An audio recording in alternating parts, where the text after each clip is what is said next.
The grand chamber of the Galactic Council gleamed with lights from 1,000 worlds.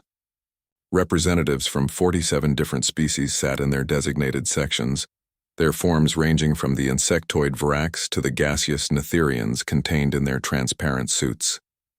At the center of it all, a holographic display showed a small blue planet orbiting an unremarkable yellow star. Earth. Ambassador Jacora, of the Krillian hegemony, stood at the speaker's platform, his forearms gesturing dramatically. His scales shifted colors with his emotions, currently displaying the deep red of righteous anger. For 50 years, he announced, his translator converting his clicks and whistles into the common tongue, the humans have ignored us. 50 years of silence, 50 years of disrespect to this council and everything it represents. Murmurs of agreement rippled through the assembly. The Krillians were one of the oldest species in the council, and Jacora's words carried weight. He continued, his voice growing stronger. When we extended the hand of friendship, they slapped it away. When we offered them protection and guidance, they closed every communication channel. When we offered them a place among the civilized species of the galaxy, they retreated behind their moon like frightened children. Elder Observer Tishen, a being so ancient that her species' name had been forgotten by most, raised one of her many delicate appendages. Perhaps we should consider why they chose silence, she said softly. Her voice was like wind chimes in a gentle breeze, but it carried across the chamber. We know very little about what transpired during first contact. Jacora's scales flashed with irritation. We know enough, Elder. We know they are a primitive species barely capable of crossing their own solar system. We know they possess no quantum drives, no plasma shielding, no consciousness matrices. They are children playing with rockets and nuclear fission. Children who have refused our generous offer, added Representative Colvan of the Traders Union. His mercantile species saw profit in everything, and the resource-rich Sol system had been a tempting prize for half a century. Children who need to be taught their place in the galactic order. Chen's ancient eyes closed slowly. She had seen this pattern before, though her warnings had never been heeded. I must voice my opposition to any aggressive action. We know nothing of what the humans have been doing behind that silence. 50 years is a long time for a species as industrious as initial reports suggested. 50 years is nothing, Jacora scoffed. Our own advancement took millennia. The Netherians required 10,000 years to develop their first quantum drive. The humans have had 5 decades. What could they possibly have accomplished? The vote was called. The holographic display shifted to show the tally. 43 species voted in favor of what Jacora diplomatically termed a civilizing intervention. Only 3 voted against, including Tishan's faction. 1 abstained. It is decided, proclaimed the council speaker, a towering figure whose species communicated through bioluminescent patterns. An enforcement fleet will be dispatched to Sol system. The humans will be given one final opportunity to join the galactic community as a protectorate species under council supervision. Should they refuse, appropriate measures will be taken to ensure compliance.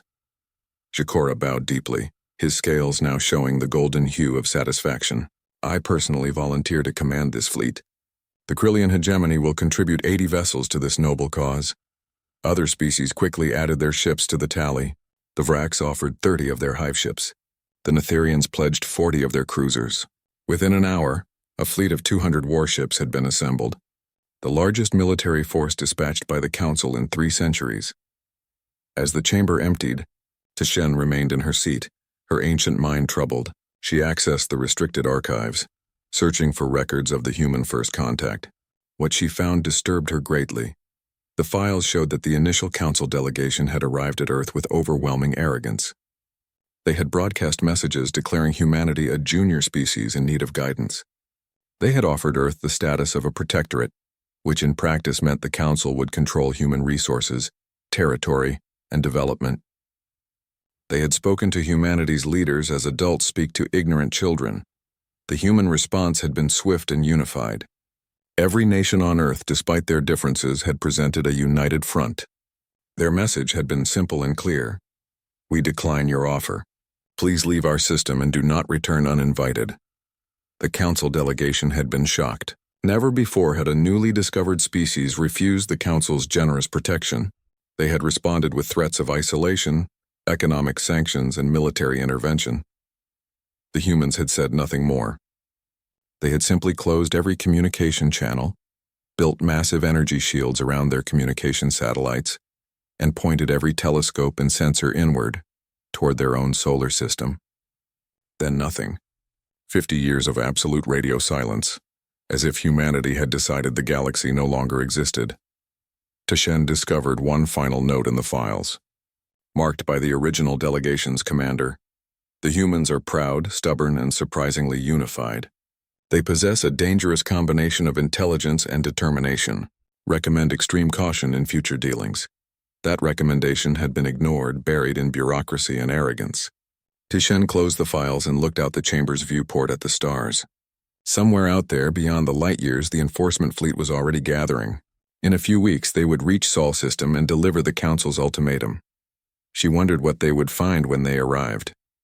She wondered if any of them would return to tell the tale. On Earth, at that very moment, deep within the hollowed chambers of Luna Base, Admiral Chen Wei stood before a massive viewport. Behind her, thousands of ships floated in perfect formation, their hulls dark and silent. Each vessel was 3 times the size of any Council warship. Each carried weapons that made conventional plasma cannons look like children's toys. Chen Wei's expression was carved from stone as she watched her crews make final preparations. 50 years of work. 50 years of every human nation pooling resources, sharing technology, and working toward a single goal. 50 years of building, testing, and perfecting. The communications officer approached and saluted. Admiral, our deep space sensors have detected movement in Council space. Analysis suggests a military fleet heading our way. Chen Wei nodded slowly. How long until they reach us? 3 weeks, ma'am. Good, Chen Wei replied. That gives us time to finish the final squadron. She turned to face her crew, her eyes reflecting the starlight from 10,000 warships. Send a message to Earth Command. Tell them it's time. Tell them the silence ends soon. What should the message say, Admiral? Chen Wei smiled, but there was no warmth in it. Tell them they're coming, and they have no idea what awaits them. Fleet Commander Vexnall stood on the bridge of the Eternal Glory, the flagship of the Council's enforcement fleet. His scales displayed the confident purple of a warrior approaching certain victory. Around him, his crew moved efficiently through their duties, monitoring the 200 ships that made up the largest military force he had ever commanded. Status report. Vexnall ordered as they dropped out of quantum space at the edge of the Sol system. All ships reporting ready. Commander, his tactical officer responded.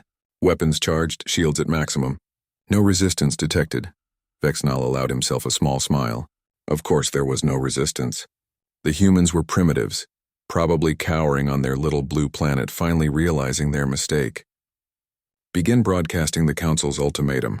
All channels, all frequencies. The message went out, translated into the crude languages the humans used. The terms were simple. Surrender all military assets. Accept Council Protectorate status. Allow Council oversight of all human governments and resources, or face immediate military action. The humans had 12 hours to respond. Commander, the sensor officer called out, confusion in her voice. I'm detecting unusual readings from the third planet's moon.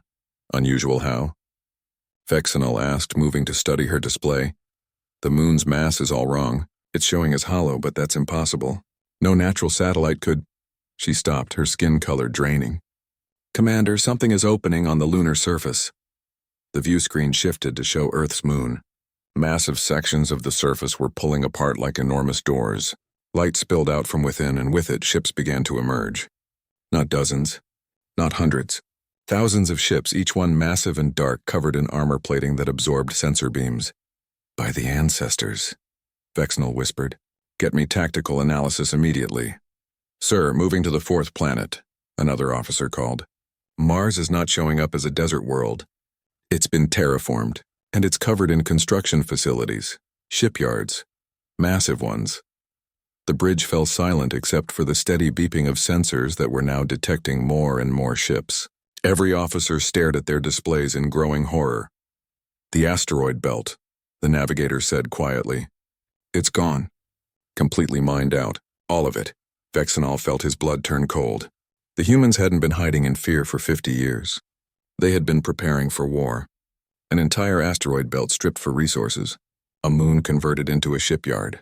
Mars transformed into a military-industrial complex, all in absolute silence, all while the Council congratulated itself on teaching the humans a lesson in humility.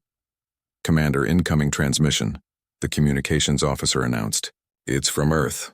A human appeared on the screen. She wore a simple military uniform with 5 stars on her collar. Her face was weathered but strong, her eyes hard as diamond. "I am Admiral Chen Wei of the United Earth Defense Force. You have entered our system with weapons armed and demands for our surrender. This is your only warning. Leave immediately or be destroyed." Vexenal found his voice. "You cannot threaten the Galactic Council. We have 200 warships, the finest vessels in—" "You have 200 museum pieces," Chen Wei interrupted. "We have been watching your technology for 50 years, studying it, improving on it. You use plasma weapons that dissipate over distance, quantum shields that can be overloaded, hulls made from standard titanium alloys." She leaned forward. "We use weapons you haven't even theorized yet. Our shields exist in folded space. Our hulls are made from materials your scientists think are impossible." "This is absurd," Vexenal said, though his scales were now showing the pale blue of fear. "No species advances this quickly. Every species advances at their own pace, Commander. You should have asked yourselves what a species, capable of splitting atoms and reaching their moon with primitive chemical rockets, might accomplish if you insulted them and gave them 50 years to stew in their anger." Chen Wei's expression didn't change. "You came here thinking we were children. You're about to learn what happens when you threaten humanity's home." The transmission ended. For a moment, Vexenal stood frozen. Then training took over. "All ships, battle formation. Prepare to—" The human ships fired. Vexenal had expected plasma bolts, maybe primitive missiles. What hit his fleet was something else entirely. Beams of focused gravitational force that crushed ships like paper. Projectiles moving at relativistic speeds that punched through shields as if they weren't there. Weapons that seemed to make space itself tear apart around their targets. The Eternal Glory's shields failed in the first 30 seconds. Vexenal grabbed his command chair as the ship rocked from impacts. "Return fire. All weapons." But it was useless. The human ships moved with impossible precision, their formation never breaking. They targeted engines and weapons first, crippling ships without destroying them. Every shot was calculated, efficient, surgical. 3 minutes into the battle, the Council fleet had lost 30 ships completely destroyed, and twice that number disabled. The human fleet hadn't even positioned all their ships yet. Most remained near the moon, watching, waiting as a mere 100 vessels dismantled the Council's finest. "Commander, we have to retreat," his first officer shouted over the sound of alarms. "We can't win this." Vexenal knew he was right, but his pride warred with his survival instinct. Then a human dreadnought positioned itself directly in front of the Eternal Glory. It was close enough that Vexenal could see details on its hull, weapon ports that could have swallowed his flagship whole. Another transmission came through. "Admiral Chen Wei again. Commander Vexenal, I am allowing you and 12 other ships to leave. You will return to the Council and tell them exactly what you saw here. Tell them that Earth is not joining their Council. Tell them that if they ever threaten us again, we will not show mercy a second time. Tell them we wanted to be left alone, but they wouldn't listen." She paused. 14 minutes have passed since this battle started. You have lost 173 ships. Do you understand the message I'm sending? Vexenal could barely speak. "Yes, then go. Take your survivors and go." The human ships parted, creating a corridor through their formation. Vexenal ordered the 13 least damaged ships to follow him. They limped away from Sol's system, their sensors still detecting the thousands upon thousands of human warships that had never even fired a shot. As they prepared to jump to quantum space, Vexenal recorded his final log entry. His hands shook as he spoke. "To the Galactic Council, we have failed utterly. The humans are not primitives. They are not children. They are the most dangerous species I have ever encountered. They spent 50 years building an armada that makes our greatest fleets look like toys. They have technology we cannot counter. They have weapons we cannot defend against. And most terrifying of all, they showed us mercy when they could have killed us all." He paused, his scales now showing the gray of despair. "We have awakened something that should have been left alone. The galaxy will never be the same." The ships jumped, carrying the survivors back to Council space. Behind them, Admiral Chen Wei stood on Luna Base watching them go. Around her, the command center was quiet. Should we have destroyed them all? An officer asked. Chen Wei shook her head. No. Fear is a better weapon than destruction. Now they know what we're capable of. Now they'll think twice before they threaten anyone else's home. She turned to face her crew. But stay ready. This isn't over. This was just the first lesson. There will be more. In the docking bays, 500,000 dreadnoughts waited in silence, their weapons cold but ready. Humanity had spoken its first word in 50 years. And it was a word the galaxy would never forget. The emergency session of the Galactic Council descended into chaos within minutes. Commander Vexnal's transmission had been broadcast to all 47 member species, and panic had spread like wildfire across civilized space. Ambassador Jacora slammed 2 of his 4 fists on the speaker's platform. His scales burned with the orange of fury mixed with shame. These reports are clearly exaggerated. Fear and cowardice have corrupted Vexnal's perception. No species could have advanced so far in a mere 50 years. It's impossible, is it? Elder Observer Tishan's voice cut through the noise like a blade. I warned this council. I told you we knew nothing of what the humans were doing. Now we have paid the price for our arrogance. One battle proves nothing, Jacora insisted, though his conviction sounded hollow even to his own ears. A lucky ambush, clever tricks, perhaps some stolen technology. Nothing more, but the data didn't lie. Images from the surviving ships showed Luna Base opening like a flower, revealing shipyards the size of small moons. Mars transformed from a dead world into a military complex that dwarfed anything the Council had ever constructed. Most damning of all, the sensor readings of human ships that moved and fought with precision, no AI could match. Guided by organic crews who seemed to anticipate every Council tactic before it happened. Representative Colvon of the Traders Union spoke up, his voice calculating. If we do nothing, we appear weak. Other species will begin to question Council authority. There are dozens of protectorate worlds that might consider rebellion if they believe they can simply refuse us. Rebellion, Tishen said coldly. You mean independence, freedom, the right to govern themselves without our interference. That's not the point, Jacora snapped. The point is that humanity has humiliated the Galactic Council. They destroyed 187 vessels without suffering a single casualty. They made us look like incompetent children. This cannot stand. He raised all 4 arms in a gesture of declaration. I propose we assemble the Grand Armada. Every member species contributes their military forces. We will show these humans the true might of galactic civilization. The chamber erupted again. Some species objected, fearing further losses. Others agreed, their pride wounded by the human victory. Shen watched it all with ancient, tired eyes. She had seen this pattern before eons ago. Though the details were lost to classified archives even she couldn't fully access. The vote was called. This time only Tishan's faction voted against. The Grand Armada would be assembled. 50,000 ships, the largest military force in 3,000 years of recorded history. Ships from 20 different species carrying crews totaling over 8 million beings. The combined firepower could sterilize a dozen planets. Jacora's scale shifted to victorious gold. I will personally lead this fleet. We will arrive at Sol System with such overwhelming force that the humans will have no choice but to surrender. And this time there will be no mercy. We will destroy their shipyards, occupy their worlds, and teach them the price of defying the Council. Tishen stood to leave but paused at the exit. You're making the same mistake twice. You assume the humans showed you everything they had. You assume those thousands of ships were their entire fleet. You assume they'll wait for you to come to them. She looked back at Jacora. You assume they're as foolish as we are. But her words fell on deaf ears. The Grand Armada began to assemble at the Council's primary military station.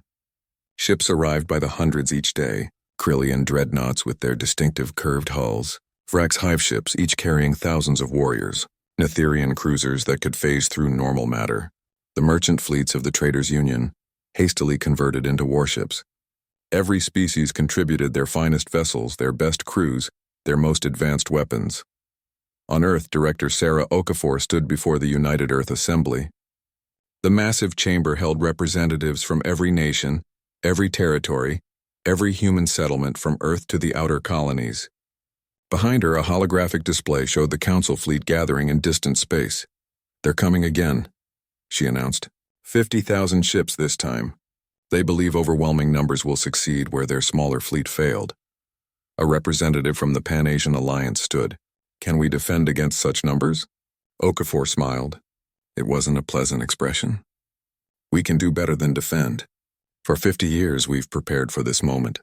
Not just preparing weapons, but strategies. We've studied every council species, every tactic, every weakness. We know where their shipyards are. We know where their homeworlds are. We know their supply lines, their command structures, their contingency plans. She gestured to the display, and it shifted to show the Sol system's defensive grid. They think we'll wait here, defending our home. They think we're trapped, and we're not? Asked a European Federation representative. No, Okafor replied. We're the trap. The display changed again, showing massive energy signatures forming in deep space around human ships. While they were counting their ships and singing songs of victory, our scientists perfected something the Council thinks is impossible. Stable wormhole generation. We can open quantum tunnels anywhere in the galaxy. We don't need quantum drives that take weeks to cross space. We can be anywhere we want instantly. The chamber fell silent as the implications sank in. The African Union's delegate spoke carefully. You're suggesting we don't defend Earth. You're suggesting we attack their worlds instead. Not attack, Okafor corrected. Occupy. The Grand Armada will arrive at Sol system and find it empty. Meanwhile, 500,000 human dreadnoughts will appear simultaneously at every major council world. We won't fire on cities. We won't harm civilians. We'll establish orbital blockades, disable their defenses, and hold their worlds hostage until the council surrenders. That's insane, someone shouted. That's declaring war on the entire galaxy. They declared war on us, Okafor replied, her voice hard. Twice now.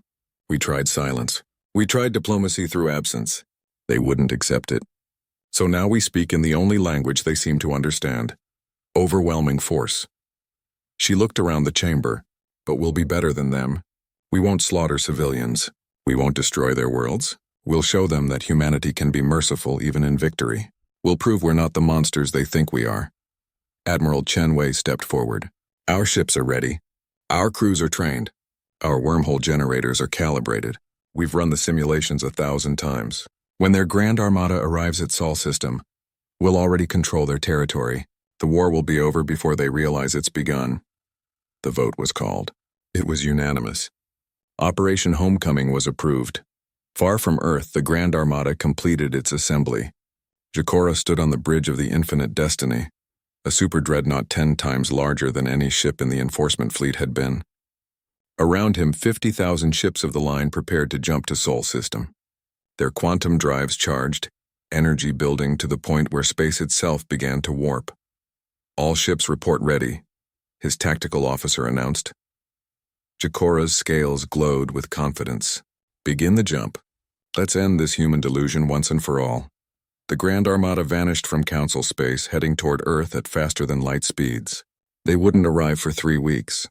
They sang war songs and composed victory speeches, confident in their numerical superiority. None of them noticed the subtle gravitational anomalies forming throughout Council space. None of them detected the quantum signatures appearing near their home worlds. None of them realized that while they traveled to Sol system, an armada 20 times their size was preparing to appear at every world they'd left behind. Admiral Chen Wei stood in the command center on Luna Base, watching countdown timers tick toward 0. Around her, operators monitored 500,000 ships, each positioned near a wormhole gate, each ready to jump to their assigned target. All ships reporting ready, her tactical officer said. Chen Wei took a deep breath. Humanity had spent 50 years preparing for this moment. 50 years of unity, sacrifice, and determination. 50 years of building not just weapons, but a future where they would never kneel to anyone. Open the gates, she ordered. Let's show them what happens when you threaten Earth. Across human-controlled space, wormholes opened, and through them, 500,000 dreadnoughts began to move. The Grand Armada dropped out of quantum space at the edge of the Sol system, with all the pomp and confidence of an undefeated military force. 50,000 warships emerged in perfect formation, their weapons charged and shields at maximum power. Commander Jacora stood on the bridge of the Infinite Destiny, his scales displaying the golden hue of anticipated triumph. Sensor sweep, he ordered. Locate the human fleet. The sensor officer worked her console, then hesitated. Commander, I'm detecting no significant military presence. A few patrol craft near the outer planets, but nothing substantial. They're hiding, Zecora said confidently. Probably behind their moon again. Bring the fleet to the third planet. We'll force them out and— Sir, incoming transmission, the communications officer interrupted. It's not from Earth. It's from the Krillian homeworld. Zecora felt a chill run down his spine. Why would High Command be contacting him directly? Put it through. The face that appeared on screen was Terror Minister Kixtal, one of the highest-ranking officials in the hegemony. But Kixtal's scales were pale with fear, and behind him Zecora could hear alarms blaring. Commander Zecora, Kixtal said, his voice shaking. You need to return immediately. We're under attack. Impossible, Zecora replied. The entire Council military force is here with me. Who could possibly— the humans, Kixtal said. They're here. Hundreds of thousands of ships appeared out of nowhere an hour ago. They're orbiting our world, Commander. They've disabled our orbital defenses, destroyed our shipyards, and they're broadcasting demands for our surrender. His image flickered as something exploded in the background. They're not just at our world. Reports are coming in from everywhere. The Netherian homeworld, the Vrex colonies, the Traders' Union core systems. Every major council world is under siege. The bridge of the infinite destiny fell silent. Every officer stared at their commander, waiting for orders that wouldn't come. Zecora's mind refused to process what he was hearing. The humans were here in Sol system. How could they be attacking council space? More transmissions flooded in.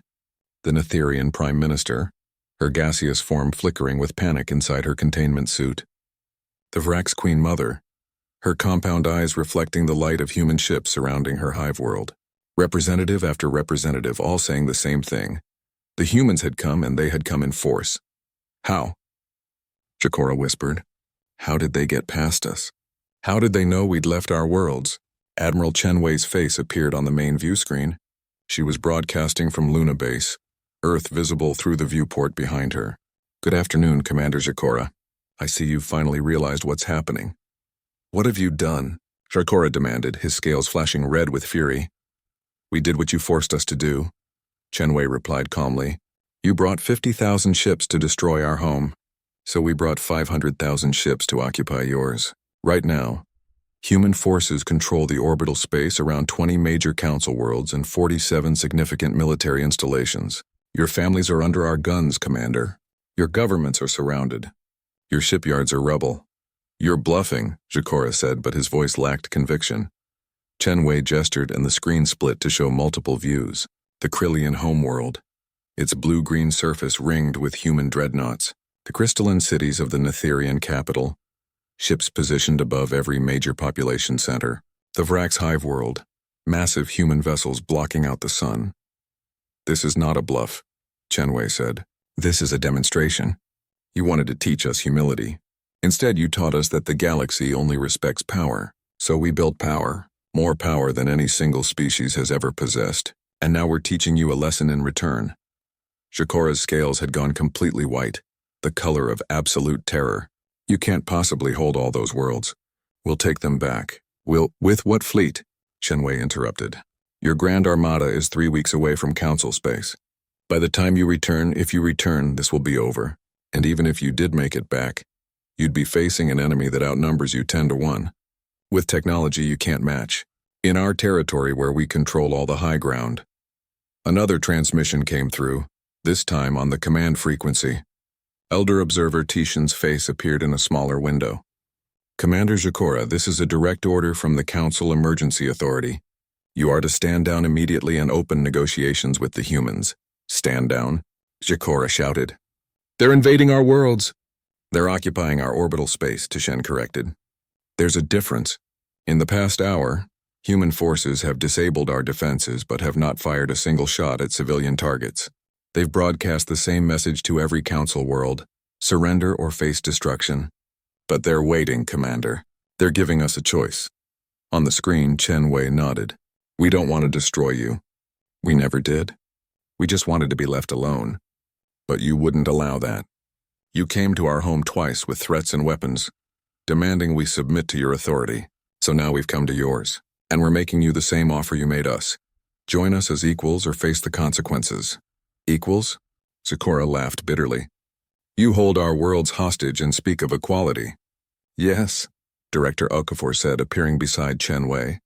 Because once you agree to peace, once you sign the treaty recognizing our sovereignty, we'll leave. All of us, every ship, will go home and leave you in peace. We don't want your territory. We don't want your resources. We don't want to rule you. She leaned forward. We just want you to understand that humanity will never be anyone's protectorate. Never be anyone's junior species. Never bow to anyone's authority but our own. Shikora looked around his bridge. His crew stared back at him, waiting. He thought of his world, his family, the billions of Krillians living under human guns. He thought of the Grand Armada, 50,000 ships that suddenly seemed pitifully small compared to the force the humans had deployed. What are your terms? He asked quietly. Unconditional recognition of Earth's sovereignty, Okafor listed. Withdrawal of all claims to Sol system and human territory. Formal apology for the 2 invasions. Reparations for damages. And a seat on the Council with full voting rights equal to any founding species. The Council will never agree to that, Shikora said. The Council doesn't have a choice, Tishen replied. I've been granted emergency powers. The vote has already been taken. 44 species voted to accept the terms. Only yours voted against, and you weren't present for the vote. Shikora felt something break inside him. 50 years of planning, 3 months of assembly, a fleet that was supposed to guarantee victory, all of it meaningless. The humans had outthought them, outmaneuvered them, and demonstrated such overwhelming superiority that resistance was suicide. My crews, he said finally. The ship's with me. What happens to us? You're low on fuel, Chen Wei observed. Your quantum drives are nearly depleted from the long journey. We'll provide you with fuel cells and supply ships. You can return to Council space safely. No tricks, no ambushes. We'll even give you safe passage through our wormhole gates if you want to get home faster. Why? Shikora demanded. Why show us mercy? We came here to destroy you. Chen Wei was silent for a moment, then said quietly, Because we're not like you. You came to conquer. We came to defend. You threatened civilians. We protected them. You sought to dominate. We seek only respect, she paused. And because we want you to go home and tell everyone what happened here. Tell them what humanity is capable of when threatened. Tell them what happens to those who mistake our desire for peace as weakness. Tell them that Earth has spoken, and we will not be silent again. The transmission ended. Shikora stood alone on his bridge, surrounded by the greatest military force the Council had ever assembled, and felt more helpless than he ever had in his life. Through the viewports he could see Earth in the distance, that small blue planet that had seemed so insignificant. It wasn't insignificant anymore. The galaxy would never see it that way again. On Luna Base, Admiral Chen Wei turned to Director Okafor. Think they'll agree? They don't have a choice, Okafor replied. We have their worlds. We have their people. We have everything they value. They'll agree, and they'll honor the treaty because the alternative is unthinkable. And if they don't, Okafor's expression hardened. Then we show them why you don't threaten humanity twice. Around them, 500,000 dreadnoughts maintained their positions across the galaxy, silent sentinels waiting for orders that would hopefully never come. 3 weeks after the siege began, the Galactic Council convened an emergency session aboard the Harmony Station, a neutral diplomatic platform that orbited between 2 dead stars. The station had been chosen specifically because it was far from any homeworld, any military installation, any place that might give one species an advantage over another. Now it had an additional distinction. It was surrounded by 100 human dreadnoughts, a constant reminder of how thoroughly the balance of power had shifted. Elder Observer Tishen sat in the speaker's chair, granted emergency powers by a council too shocked and humiliated to argue about procedure. She was old enough to remember when the council had been young, when it had actually served to protect and unite species rather than dominate them. Perhaps, she thought, the humans had done them all a favor by forcing this reckoning. The emergency session will come to order, she announced, her voice carrying through the translation systems to all 47 species. We are here to vote on the Treaty of Terra, as negotiated with the human representatives over the past 21 days. Admiral Chen Wei and Director Okafor sat in the observer section, which had been hastily modified to accommodate human physiology.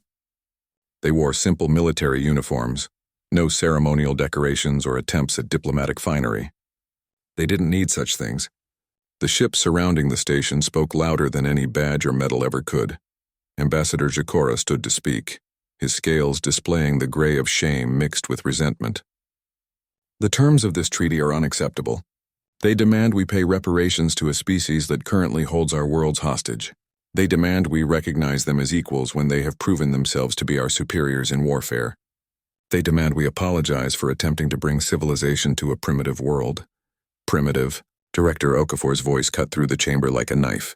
She hadn't asked permission to speak, and no one dared stop her. Ambassador, my species went from inventing powered flight to landing on our moon in 66 years. We went from splitting the atom to exploring our solar system in 30 years. When your people first contacted us, we had already developed quantum computers, genetic engineering, and artificial intelligence. The only reason you thought we were primitive was because you measured advancement by your standards, not ours. She stood, and every eye in the chamber followed her. You called us children because we hadn't developed your particular form of quantum drive. But we didn't need your drive technology. We needed 50 years and we developed something better. You called us primitive because we hadn't joined your council. But why would we join a club that treats new members as servants? She looked around the chamber. You didn't come to Earth offering friendship or partnership. You came offering protection we didn't need and demanding submission we would never give. So yes, Ambassador, you will apologize, because you were wrong. Jacora's scales flashed with anger, but before he could respond, Tishan spoke. The human representative makes a valid point. We have operated under the assumption that our way is the only way, that our development path is the correct development path. The humans have proven otherwise. They achieved in 50 years what took most of our species thousands of years. She paused. Perhaps we should ask ourselves why we're so resistant to admitting we made a mistake. Because admitting that mistake means admitting we're not the, benevolent guardians we claim to be, a voice called out. It was Representative Colvan of the Traders Union, surprisingly. I've been reviewing the restricted archives, the ones about other species that refused to join the council. 3 species in the past 10,000 years declined our protection. All 3 were subjected to economic sanctions, military pressure, and eventual forced integration. Their histories were rewritten to make it seem like they joined willingly. A shocked murmur ran through the chamber. Several species demanded verification, but Tishen simply nodded. It's true. I've seen the same files. We've been engaging in a form of conquest disguised as charity. The humans are simply the first species strong enough to refuse us and make it stick. Then they've doomed us all, Shakora said bitterly. If every species can simply refuse the council, if there are no consequences for rejecting our guidance, the entire galactic order will collapse. Good, Admiral Chenwei said quietly. Everyone turned to look at her. If your order only exists because you force species to join it, then it deserves to collapse. Build something better. Build something based on actual cooperation, actual equality, actual respect. That's what we're offering you. She stood and moved to stand beside Okafor. The Treaty of Terra doesn't just establish Earth's independence. It reforms how the Council operates. New species will be offered genuine partnership, not forced protection. Economic resources will be shared fairly, not exploited. Military force will only be used in defense, not conquest. She looked at Jacora. We're not destroying your council. We're saving it from itself. Tishen called for the vote. The holographic display showed the tally in real time. 43 species voted in favor of the treaty. 3 abstained. Only the Krillian hegemony voted against, and even then, Jacora's delegation was divided, with several junior members breaking ranks to support the treaty. It is decided, Tishen announced. The Treaty of Terra is hereby ratified. Earth is recognized as a sovereign power with full council membership and voting rights. All claims to human territory are withdrawn. Formal apologies will be issued. Reparations will be paid over a 10-year period. She looked at the human representatives. Welcome to the Galactic Council. May your presence help us all become better than we were. Over the following week, human ships began withdrawing from Council space. They did so in perfect order, leaving the orbital defenses they disabled in shutdown but repairable condition. They handed over control of captured military installations to local authorities. They departed with the same precision and efficiency they'd arrived with, and not a single human ship fired a shot during the withdrawal. The Grand Armada returned to Council space to find their homes intact and their families safe. Chikora's flagship was met by fuel tankers and supply ships piloted by human crews, exactly as promised. The humans even provided technical assistance to ships that had suffered mechanical problems during the long journey. Chikora watched from his viewport as human ships created wormhole gates for his fleet, allowing them to reach home in hours instead of weeks. The humans had been true to their word in every particular. It made their victory somehow more complete than any conquest could have been. 5 years passed. The galaxy adjusted to its new reality slowly, but it did adjust. Earth maintained its fleet of 500,000 dreadnoughts, but they were now only one part of a larger human presence in the galaxy. Human merchants began trading with council worlds offering technology and expertise. Human scientists collaborated with alien researchers, advancing fields that had been stagnant for centuries. Human peacekeepers helped settle disputes between council members, their neutrality and overwhelming force making them surprisingly effective mediators. The council itself changed. New species were offered genuine partnership, and several that had been considering refusing council contact instead joined willingly when they saw the new terms. The old system of protectorates was gradually dismantled, replaced by a federation of truly equal members. Director Sarah Okafor, now retired from her position but still influential, stood before a class of young human officers at the Academy on Mars.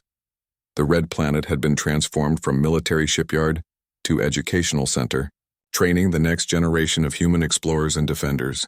What you need to understand, she told the class, is that the 500,000 dreadnoughts were never just weapons. They were a message, a statement. We built them because we needed the galaxy to take us seriously, to understand that we couldn't be pushed around or conquered. She gestured to a hologram of Earth rising over Luna Base. But we didn't build them to conquer others. We built them to ensure no one could conquer us. A young cadet raised her hand. Director, there's been a lot of debate about what would have happened if the council hadn't surrendered. Would we really have attacked their civilian populations? Okafor was quiet for a long moment. That's the question that kept me awake at night during the siege. The truth is, I don't know. We planned for that contingency. We had strategies for it, but I'm grateful we never had to find out. She looked at the young faces before her.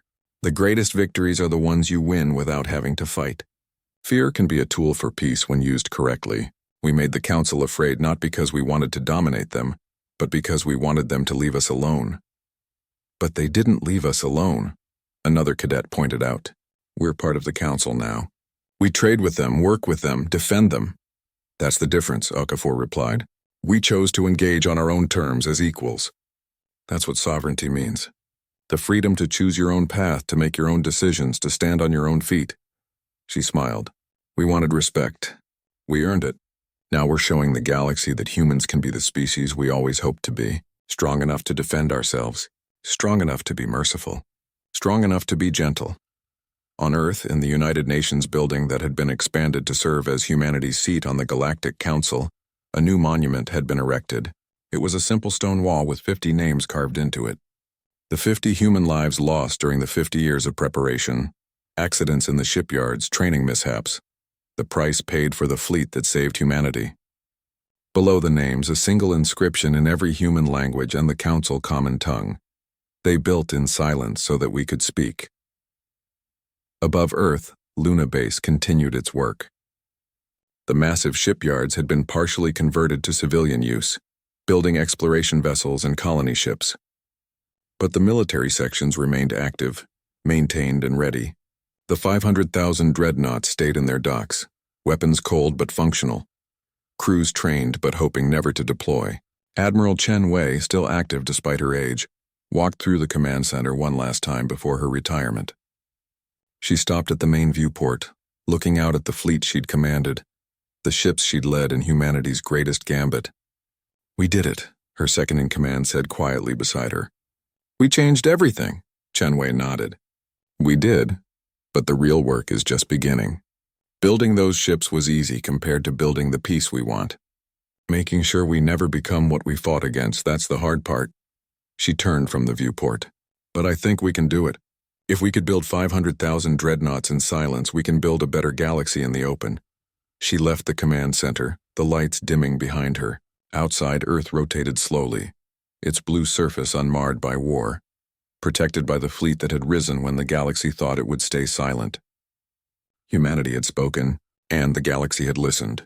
Now came the greater challenge, proving that the species willing to build an armada to defend their freedom was also wise enough to use that freedom well. Time would tell if humanity was up to the task. But for the first time in 50 years, they faced that future with hope instead of fear, respected instead of dismissed, free instead of subjugated. The silence was over. The real conversation was just beginning,